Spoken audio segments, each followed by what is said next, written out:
தேவனுடைய கிரியைகள் இவனிடத்தில் வெளிப்படும் பொருட்டு இப்படி பிறந்தான். அன்பானவர்களே, ஆண்டவராகிய இயேசு கிறிஸ்துவின் சீசர்கள் பிறவி குருடனாகிய ஒரு மனுஷனை கண்டு இயேசுவை நோக்கி, ரபி, இவன் குருடனாய் பிறந்தது யார் செய்த பாவம்? இவன் செய்த பாவமோ இவன் பெற்றோர்கள் செய்த பாவமோ என்று கேட்டார்கள்.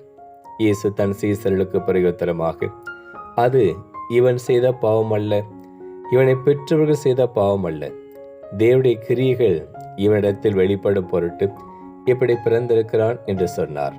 அன்பான தேவனுடைய ஜனமே, இந்த மனுஷன் மாத்திரம் தன் வாழ்க்கையிலே குருடனாய் பிறந்தராவிட்டால் தேவனை அறிந்து கொள்வதற்கும் அவர் மீது நம்பிக்கை வைப்பதற்கும் இந்த மனிதனுக்கு வாய்ப்பு கிடைத்திருக்காது. இவன் குருடனாய் பிறந்தபடினாலும் தேவனுடைய கிரியைகள் இவனிடத்தில் வெளிப்பட்டபடினாலும் இயேசுவை அறிந்து கொள்வதற்கும் அவர் மீது விசுவாசம் வைப்பதற்கும் அவனுக்கு வாய்ப்பு கிடைத்தது. அவன் உயிரோடு இருந்த நாட்கள் எல்லாம் ஆண்டவருக்கு சாட்சியாய் வாழ்ந்திருப்பான்.